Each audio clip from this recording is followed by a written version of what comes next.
அவர்களுக்கு ஏதாவது ஒரு சட்ட பிரச்சனை, சட்ட ஆலோசனை தேவைப்பட்டால் உச்ச நீதிமன்றம் அதை விசாரித்து அதோடைய கருத்தை தெரிவிக்கும். ஆகவே இது வந்து ஒரு ஒப்பீனியன். எல்லோரும் தீர்ப்பு, உத்தரவு அப்படின்லாம் சொன்னீங்கன்னா நீங்கள் வந்து அந்த உச்சநீதிமன்றம் தந்த அந்த ஒப்பீனியனை நீங்கள் இன்றைக்கி பாருங்கள். அது ஒப்பீனியன் தான் சொல்லியிருப்பாங்க. ஒன்று. ரெண்டாவது, 9 நீதிபதிகள் அடங்கிய அமர்வு உச்சநீதிமன்றத்தின் தீர்ப்பு என்னவென்றால், அதாவது அகமதாபாத் சென்ட் ஜேவியர்ஸ் அந்த கேஸில் என்ன சொல்லியிருக்காங்கன்னா, இது போன்ற அந்த ஒப்பீனியன் ஜூரிஸ்டிக்ஷனில் வழங்கப்பட்ட ஒப்பீனியன் அது எந்த விதத்திலையும் உச்ச நீதிமன்றம் அட்ஜுடிகேட் பண்ணும்போது அது கட்டுப்படுத்தாது. அதாவது இந்த ஒப்பீனியன், இன்று வழங்கப்பட்ட அந்த ஒப்பீனியன் உச்ச நீதிமன்ற தீர்ப்புகளை எந்த விதத்தையும் கட்டுப்படுத்தாது, உச்ச நீதிமன்றத்தையே கட்டுப்படுத்தாது. இதுதான் 9 நீதிபதிகள் அடங்கிய அமர்வு 1974 சொல்லியிருக்காங்க. ஆகவே இந்த அது மட்டும் இல்லை, இந்த ஒப்பீனியனில் இன்னைக்கு வழங்கப்பட்ட அந்த ஒப்பீனியனில் பேராகிராஃப் 26 உச்சநீதிமன்றம் என்ன சொல்லியிருக்காங்கன்னா, தமிழ்நாடு அரசு தாக்கல் செய்த வழக்கில் பெறப்பட்ட தீர்ப்பு ஏப்ரல் 2025 2 நீதிபதிகள் அடங்கிய அமர்வு கொடுக்கப்பட்ட அந்த தீர்ப்பு நாங்கள் கொடுக்குற இந்த ஒப்பீனியன் எந்த விதத்திலையும் எஃபெக்ட் ஆகாதுன்னு சொல்லியிருக்காங்க. ஆகவே ஏற்கனவே வழங்கப்பட்ட தீர்ப்பு உச்ச நீதிமன்றம் இன்னைக்கு வந்து கொடுத்த ஒப்பீனியன் எந்த விதத்திலையும் பாதிக்காது. இப்போ இந்த ஒப்பீனியன் வந்து ஜனாதிபதிக்கு அனுப்பி வைக்கப்பட்டுள்ளது. உச்ச நீதிமன்றம் ஒப்பீனியனை அவங்க எடுத்துக்கலாம், எடுக்காமலேயும் போகலாம். ஆகவே இந்த ஒப்பீனியன் எந்த விதத்திலையும் உச்ச நீதிமன்றத்தையே கட்டுப்படுத்தாத போது நிச்சயமாக நாங்கள் பெறப்பட்ட வழக்கில் உள்ள தீர்ப்பு எங்களுக்கு வந்து சாதகமாக உள்ளது. இந்த தேதியில் அது எந்த விதத்திலையும் எஃபெக்ட் ஆகாது. ஆகவே இது வந்து ஒரு ஒப்பீனியன் தான். வேற ஏதாவது கேள்வி இருக்கா? அது வந்து ஒரு 3 கொஸ்டின்ஸ்க்கு ஆன்சர் பண்ணல. அதாவது இந்த ஆர்டிகல் 131 மூலிமா தான் எல்லா வழக்கும் தாக்கல் செய்ய வேண்டுமா என்ற கேட்கப்பட்ட கேள்வி. அது மட்டும் இல்லாமல் இந்த ஒவ்வொரு தடையும் பிரசிடென்ட் வந்து அப்ரோச் பண்ணி உச்சநீதிமன்றத்தை அணுகி அவர்களுடைய ஒப்பீனியனை வாங்க வேண்டுமா, இது போன்ற விஷயங்களுக்கு வந்து உச்ச நீதிமன்றம் 3 கொஸ்டினுக்கு வந்து அவங்க ஆன்சர் பண்ணலை. இன்ஃபேக்ட் ரிட்டர்ன் பண்ணியிருக்காங்க.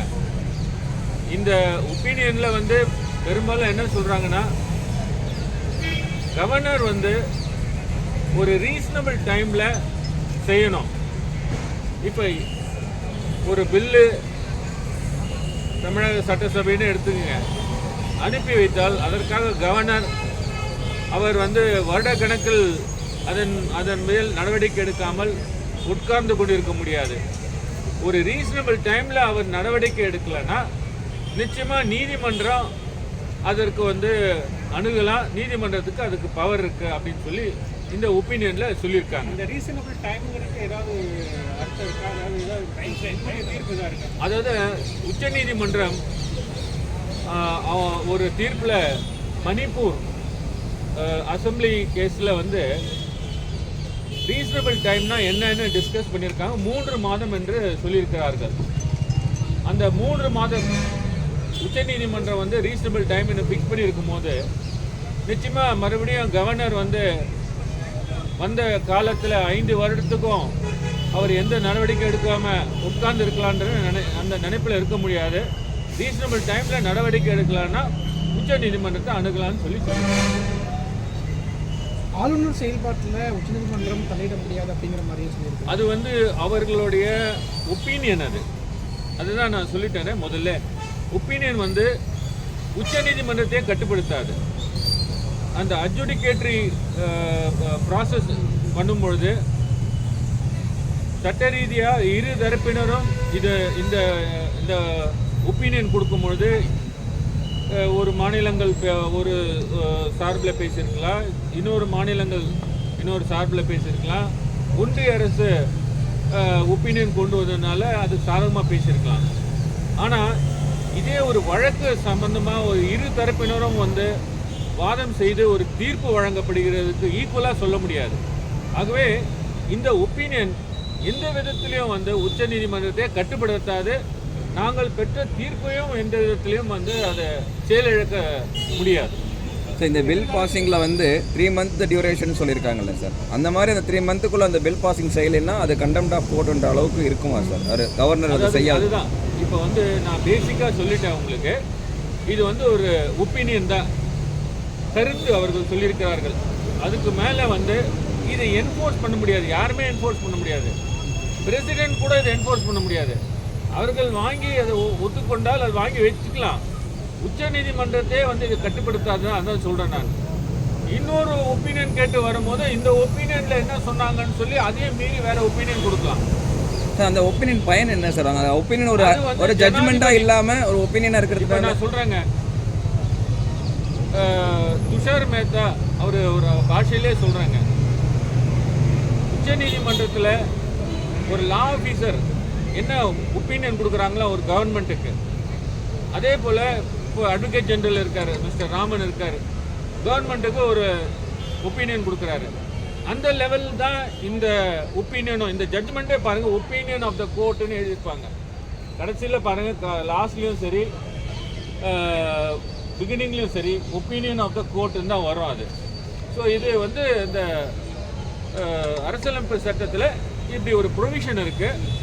ஜனாதிபதிகள் அவர்களுக்கு சந்தேகம் இருந்தால் நீதிமன்றத்தை அணுகி ஒப்பீனியன் கேட்டுக்கலாம்.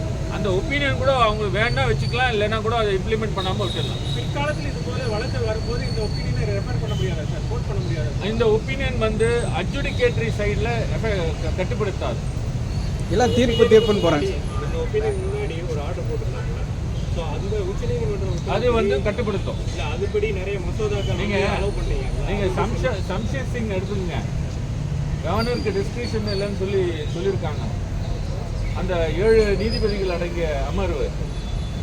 ஸோ கவர்னருக்கு வந்து இண்டிபெண்ட்டாக டிஸ்கிரிப்ஷனரி பவர் இல்லைன்னு சொல்லும்போது இவங்க ஒப்பீனியனில் அதுக்கு மீறி அவங்க சொல்ல முடியுமா? ஒன்று, அவங்க சொன்னாலும் அட்ஜுடிகேஷன் சைடில் வந்து உச்ச நீதிமன்றத்தை கட்டுப்படுத்தாது, எந்த விதத்திலையும் கட்டுப்படுத்தாது.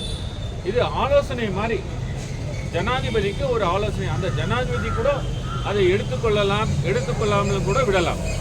எல்லாரும் தீர்ப்பு சார் சார் அதில் வந்து நிறைய மசோதாக்கள் வந்து நிறைவேற்றப்பட்டுச்சு. அதுக்கு பாதிப்பே வராதுன்னு அவங்க தீர்ப்பிலே இது ஒப்பீனியன்லேயே சொல்லிட்டாங்க. அவங்க சொல்லிட்டாங்க, ஒப்பீனியன்லேயே சொல்லிட்டாங்க. இது வந்து எந்த விதத்துலையும் தமிழ்நாடு கவர்மெண்ட்டு தமிழ்நாடு கவர்னர் மேலே போட்ட வழக்கை எந்த விதத்துலையும் பாதிக்காதுன்னு எழுதிட்டாங்க. நான் ஆர்கியூமெண்ட் பண்ணும்பொழுதே அதை நீதிமன்றத்திலேருந்தே அவங்க சொன்னார்கள். அது ஆர்டர்லேயும் சொல்லியிருக்காங்க. 3 மாதம் 10 மசோதா டீம் டு பி அசென்ட்னு சொன்னாங்க இல்லையா, அந்த உத்தரவுக்கு எந்த பாதிப்பும் இல்லை, எந்த வித பாதிப்பும் இருக்காது சார். அப்படிதான் இதில் சொல்லியிருக்கேன் சார், இருந்தாலும் இது ரிவ்யூ கிடையாது. இப்போ நீங்கள் நல்ல கேள்வி கேட்டீங்க. ஒரு ஜட்மெண்ட்டை ஆலோசனை மூலமாக ரிவ்யூ செய்யலாமன்னா செய்ய முடியாது. அது வந்து அந்த அந்த ஜட்மெண்ட்டை தவறுன்னு சொல்லி அதுக்கு மேலே ரிவ்யூ தான் போட முடியும். தொடர்ந்து சார் சார்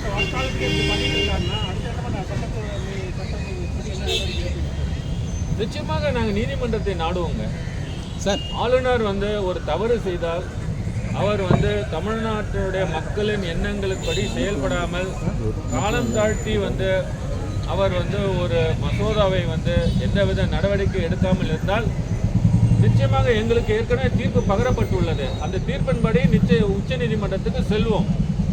இந்த ஒப்பீனியன், இந்த அட்வைஸ் எந்த விதத்திலையும் எங்களுடைய ரைட்ஸை பாதிக்காது.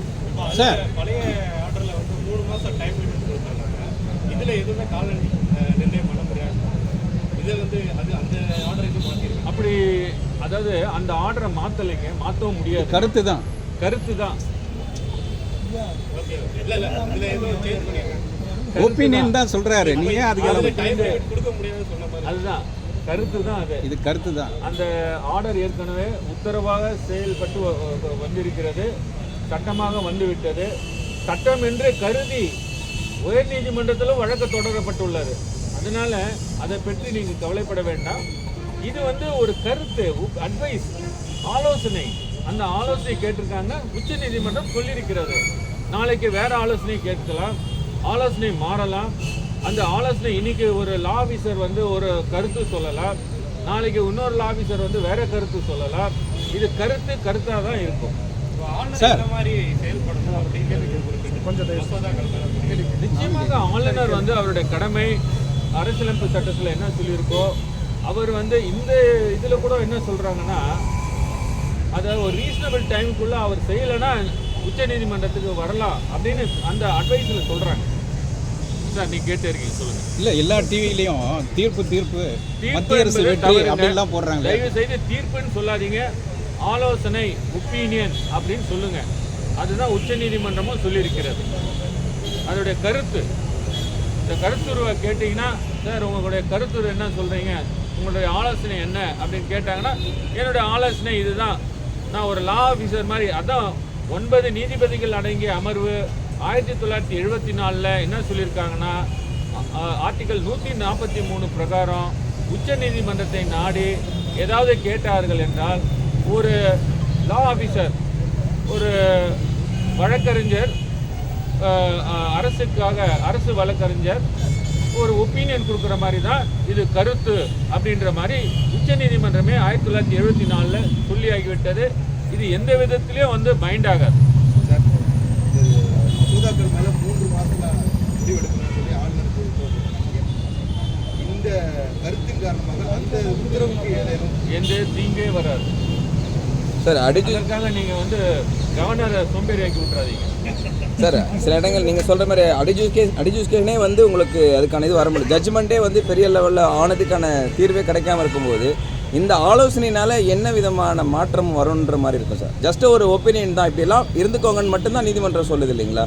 ஜட்ஜ்மெண்ட்டுக்கான ரிசல்ட்டே கிடைக்காத பட்சத்தில் ஜட்ஜ்மெண்ட் வந்து உச்ச நீதிமன்றத்தில் தீர்ப்பு சொல்லப்பட்டது வந்து நிச்சயமாக எல்லாரும் எஃபெக்ட் ஆகும். இந்த கருத்து சொன்னது யாருக்கும் வந்து அது பைண்ட் ஆகாது, ஜனாதிபதியே பைண்ட் ஆகாது. அதுதான் டிஃப்ரென்ஸ். ஜஸ்ட் கருத்து தெரிஞ்சுக்கோங்க அப்படின்ற மாதிரி. அவ்வளோதான். கால நிர்ணயம் இல்லை அப்படிங்கும்போது எவ்வளோ காலத்துக்குள்ள நம்ம வந்து கொடுக்கலங்கிற பட்சத்தில் சுப்ரீம் கோர்ட் கால நிர்ணயம் இல்லைன்னு சொல்லி கருத்து அவங்க சொல்லியிருக்காங்க. ஆனால் அவங்களே சொல்கிறாங்க, ரீசனபிள் டைம் ஃபுல்லாக அவர் செயல்படலைன்னா உச்ச நீதிமன்றத்துக்கு வரலாம் அப்படின்னு சொல்லி வைக்கிறாங்க. அதனால ரீசனபிள் டைம் என்னன்றது நான் வந்து உச்ச நீதிமன்ற தீர்ப்பாக கொடுக்கப்பட்டது ஒரு 3 மாதம் என்று எடுத்துக்கொள்ளலாம். தேங்க்யூ. நன்றி, வணக்கம்ங்க. உங்களெல்லாம் வெயிட் பண்ண வச்சதுக்கு வருந்துகிறேன். நன்றி, வணக்கம்.